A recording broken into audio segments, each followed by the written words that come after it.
Hey everyone, so I'm back this week continuing on with teen anxiety for week 10 as there's still just a few things that need to be covered, a couple of things that I had forgot to mention, and as well a really important story that I would like to share about what I've encountered in the last week and how I feel that it's very relevant for me speaking up and speaking out for the voice of teenagers. So what I would like to get started on right away is what I've been experiencing and how it is a reflection of what a very empathetic person might deal with, and how important it is because empathetic people tend to attract people that do suffer from anxiety or other mental health issues, because people that are naturally empathetic care for others and deeply care. And so knowing your boundaries so that you can be supportive and loving for those around you, but also so that you're not carrying that into your energetic field as well. It's really important to be able to keep that really supportive, distinguishing wall between you and everyone else around you, so that your feelings and your emotions are yours and other people's feelings and emotions are theirs, and there's not that intertwined thing happening when you get too close with somebody, both physically and emotionally. So what has happened for me in the last week has been really bizarre, and I'm just boiling it down to it's the universe's way of telling me some sort of life lesson that if I truly want to be an advocate for teens, if I really want to be the voice and speak up for them, I have to be able to put myself in their shoes. And so right up until teen anxiety, I feel that I've been able to do that. In regards to all the other conversations that we've had in the last 9 weeks, I could, on a personal level, relate to what I was talking about, either now in my adult life or when I was a teenager, or both. As I had mentioned last week, I didn't suffer from, anxiety that has caused me where I can't go out with my friends or not be able to get out of bed or that sort of thing.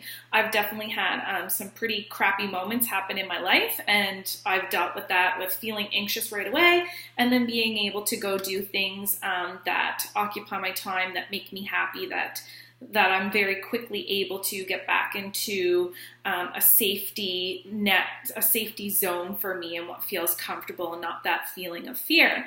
However, with the conversation pieces that the teenagers had reached out to me with last week, a lot of them I have not been able to personally relate to.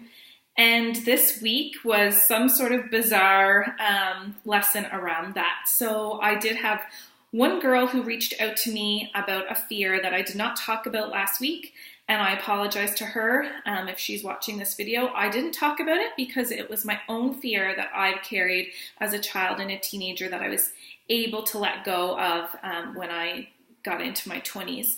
And that fear is for her and was for me the fear of those that you love dying and what happens when we die.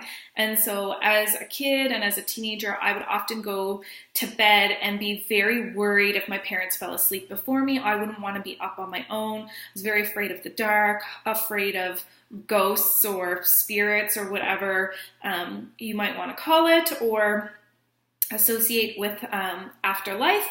For me, my fear was always, what if the people I love die? I was so terrified of that until my nanny that I was really, really close with passed away when I was 22. And then I no longer felt fear anymore. I felt very safe and protected. And so that fear has diminished for me.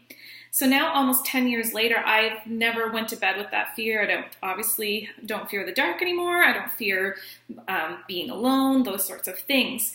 However, I didn't talk about her fear, and I felt that I did a disservice to her, and I relived that fear. After I posted my Teen Talk video last week, I went to bed. I had the most terrible nightmare that I've had since I was a little kid, and when I woke up, I couldn't distinguish between what I thought I might have just dreamt and real life in the middle of the morning. And this overwhelming anxiety came over me about death, and what if I was to die, or what if the people I love were to die, and what would happen, and where do we go after that, and is the world bigger than what we know? And these were all the things that she told me really gets her worked up, and not everybody quite understands that. And in that moment of that very intense feeling of fear in the middle of the night for me, I sort of was kind of just grounded to being like, oh, this is how she feels every day. This is terrifying. My heart really reached out to her. Like, what a sin that this is what causes her anxiety, and how to get over that. For me, the only thing that helped me was, well, I guess probably age and maturity growing up, but also, like I had mentioned, the loss of my grandmother made me feel more at ease and comfort and safe, and no longer did I feel fearful of death. So to that girl who reached out to me and told me that story, I didn't talk about it for feeling that fear myself. And I'm being very vulnerable right now and telling the world that I absolutely relived that fear again last week, and I didn't wish it upon or wouldn't wish it upon anyone. And so if your child or somebody close to you has that sort of fear, because I think it could be pretty common. What does happen after life? We really don't truly know the answer, and that can be really terrifying. So I think my best advice for anyone dealing with that fear is to just talk about it.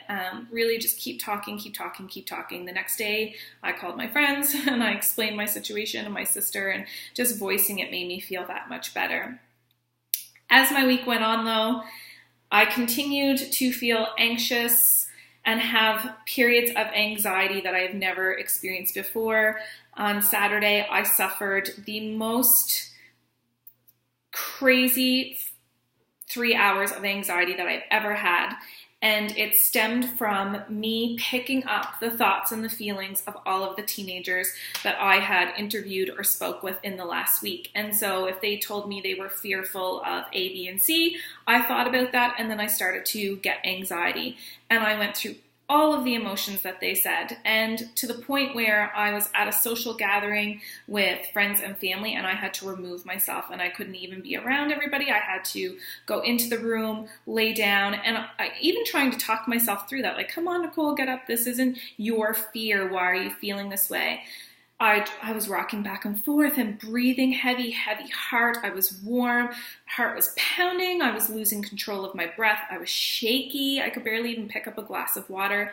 And all of a sudden I realized that I was feeling all of the feelings that I was told in the past week that teenagers feel that I truly did not understand. And for me to create a video and be that voice for teenagers, and to speak authentically and truthfully for them, I think it was just some sort of way for me to feel that. And so for all of the teenagers, for all of the adults, for all of the children that suffer with day-to-day anxiety, I feel for you, because what I felt in the last week, every time I thought about somebody's fear, any sort of fear or emotion related to their fear, I lived through that this week. And it was a lesson that I hope is over. I really feel that I had to experience that to speak truthfully about it. And it has opened my eyes that in order for us to feel better about things, in order to get over periods of anxiety, in order to break the stigma, in order to make mental health more of a priority, I did a test. And so while I was in this crazy 3-hour period of anxiousness, I said to myself, I'm going to go out into the public, to all the people that are out in the kitchen, in the living room, and I'm just going to tell them I'm feeling very anxious, and see what their response is. And so, of course, I went out, I told everybody, I'm sorry that I had to remove myself. I'm sorry that I'm so shaky, that I can barely talk. I'm going through anxiety right now, and I've never been through this before, and I don't know what to do. And as soon as I spoke those words, everybody around me was extremely supportive. Most people could relate. They suffer from anxiety or they've had periods of feeling this way, and they talked me through it. And the minute that I vocalized how I was feeling, it went away. So soon as you recognize fear, because that's what anxiety is just another word for fear. So soon as you give anything, you vocalize it, you talk about it, it loses its power. And so anxiety had no control over me anymore.